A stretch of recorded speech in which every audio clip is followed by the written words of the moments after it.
Gabriel García Márquez, Espantos de agosto. Llegamos a Arezzo un poco antes del mediodía y perdimos más de 2 horas buscando el castillo renacentista que el escritor venezolano Miguel Otero Silva había comprado en aquel recodo idílico de la campiña toscana. Era un domingo de principios de agosto, ardiente y bullicioso, y no era fácil encontrar a alguien que supiera algo en las calles abarrotadas de turistas. Al cabo de muchas tentativas inútiles volvimos al automóvil, abandonamos la ciudad por un sendero de cipreses sin indicaciones viales y una vieja pastora de gansos nos indicó con precisión dónde estaba el castillo. Antes de despedirse nos preguntó si pensábamos dormir allí y le contestamos, como lo teníamos previsto, que solo íbamos a almorzar. Menos mal, dijo ella, porque en esa casa espantan. Mi esposa y yo, que no creemos en aparecidos del mediodía, nos burlamos de su credulidad. Pero nuestros 2 hijos, de 9 y 7 años, se pusieron dichosos de conocer un fantasma de cuerpo presente.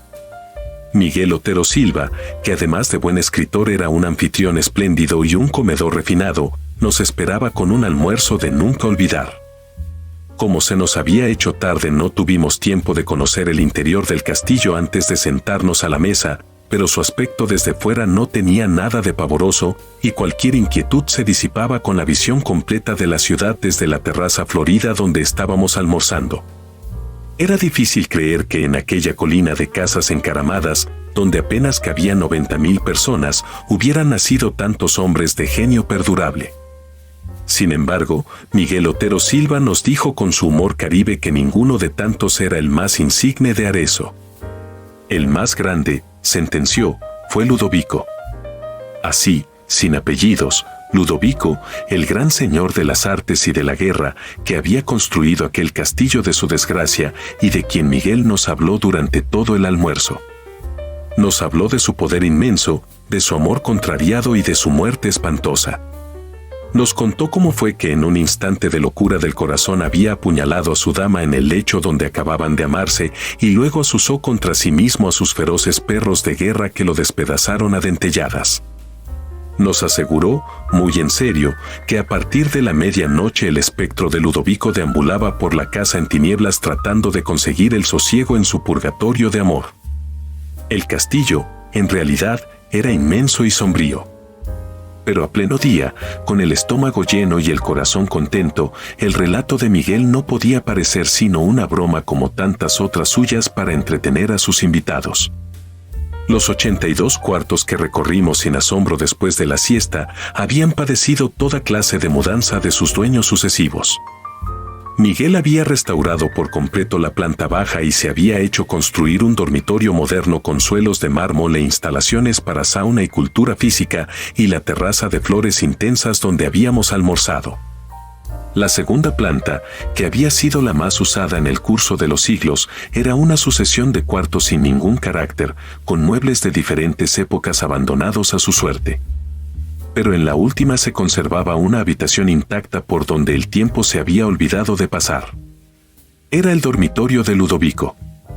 Fue un instante mágico.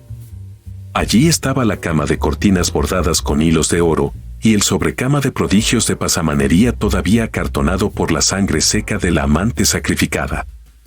Estaba la chimenea con las cenizas heladas y el último leño convertido en piedra, el armario con sus armas bien cebadas y el retrato de óleo del caballero pensativo en un marco de oro, pintado por alguno de los maestros florentinos que no tuvieron la fortuna de sobrevivir a su tiempo. Sin embargo, lo que más me impresionó fue el olor de fresas recientes que permanecía estancado sin explicación posible en el ámbito del dormitorio. Los días del verano eran largos y parsimoniosos en la Toscana, y el horizonte se mantiene en su sitio hasta las 9 de la noche. Cuando terminamos de conocer el castillo eran más de las 5, pero Miguel insistió en llevarnos a ver los frescos de Piero della Francesca en la iglesia de San Francisco. Luego nos tomamos un café bien conversado bajo las pérgolas de la plaza, y cuando regresamos para recoger las maletas encontramos la cena servida. De modo que nos quedamos a cenar. Mientras lo hacíamos, bajo un cielo malva con una sola estrella, los niños prendieron unas antorchas en la cocina y se fueron a explorar las tinieblas en los pisos altos. Desde la mesa oíamos sus galopes de caballos herreros por las escaleras, los lamentos de las puertas, los gritos felices llamando a Ludovico en los cuartos tenebrosos. Fue a ellos a quienes se les ocurrió la mala idea de quedarnos a dormir.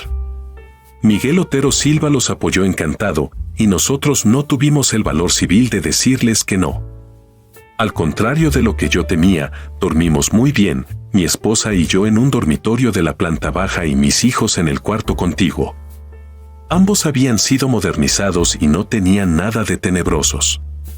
Mientras trataba de conseguir el sueño conté los 12 toques insomnes del reloj de péndulo de la sala y me acordé de la advertencia pavorosa de la pastora de gansos. Pero estábamos tan cansados que nos dormimos muy pronto, en un sueño denso y continuo, y desperté después de las 7 con un sol espléndido entre las enredaderas de la ventana. A mi lado, mi esposa navegaba en el mar apacible de los inocentes. ¡Qué tontería!, me dije, que alguien siga creyendo en fantasmas por estos tiempos. Solo entonces me estremeció el olor de fresas recién cortadas y vi la chimenea con las cenizas frías y el último leño convertido en piedra y el retrato del caballero triste que nos miraba desde 3 siglos antes en el marco de oro. Pues no estábamos en la alcoba de la planta baja donde nos habíamos acostado la noche anterior, sino en el dormitorio de Ludovico, bajo la cornisa y las cortinas polvorientas y las sábanas empapadas de sangre todavía caliente de su cama maldita. Fin. Si te gustó este cuento, no olvides suscribirte al canal y visitar nuestra página web, lecturia.org, donde podrás encontrar muchos de los mejores cuentos y relatos de la literatura universal.